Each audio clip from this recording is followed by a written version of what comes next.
2026 சட்டமன்ற தேர்தலை எதிர்கொள்ள ஒரு பிச்சா தான் டிஎம்கே இதை வந்து முன்னெடுக்கிறாங்க அப்படின்னு ஒரு தரப்பு வந்து சொல்றாங்க.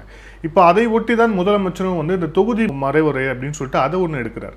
அதாவது வந்து தொகுதிகள் தமிழகத்திற்கு குறைக்கப்படும் அப்படின்ட்டு. இது வந்து என்னென்னா ரொம்ப சிம்பிள்னு அதை புரிஞ்சுக்கிறது. 2019க்கு முந்தைய நிலைக்கு திரும்ப தமிழ்நாட்டை கொண்டு போய் பார்க்குறாங்க. 2019க்கு முன்னால் இருந்து 2017 மோடியை வந்து தமிழகத்தினுடைய மிகப்பெரிய எதிரி மாதிரியும் மொத்த தமிழ் கலாச்சாரத்தின் எதிரி மாதிரியும் அவர் சித்தரிப்பை கொண்டு வந்தாங்கல்ல. இப்போ அதே மாதிரி ஒரு அட்மாஸ்பியரை உருவாக்க பார்க்குறாங்க. அந்த காலகட்டத்தில் கோபேக் மோடின்னு நடந்தது. இப்போ கெட் அவுட் மோடிங்கிறாங்க. எல்லாம் அதை நோக்கி அப்படியே வருது. இப்போ அதை நோக்கி தமிழர் உரிமை அப்படின்னு சொல்லிட்டு இந்த 2026 எலெக்ஷன் வரைக்கும் கொண்டு வருவாங்க. அது எப்படின்னா இந்த தொகுதி மறுசீரமைப்பை வச்சுட்டு மும்மொழி கொள்கை திணிப்பு அப்படின்னு கொண்டு வருவாங்க. இந்த மும்மொழியினால் ஒரு பெரிய பாதிப்பு ஏற்பட்டதாக அது என்னமோ ஏற்பட்டுரும் அப்படி இப்படிலாம் சொல்லி கொண்டு வருவாங்க. இதெல்லாம் கூட இது வந்து 2026 தேர்தலுக்கான ஒரு தந்திரம்.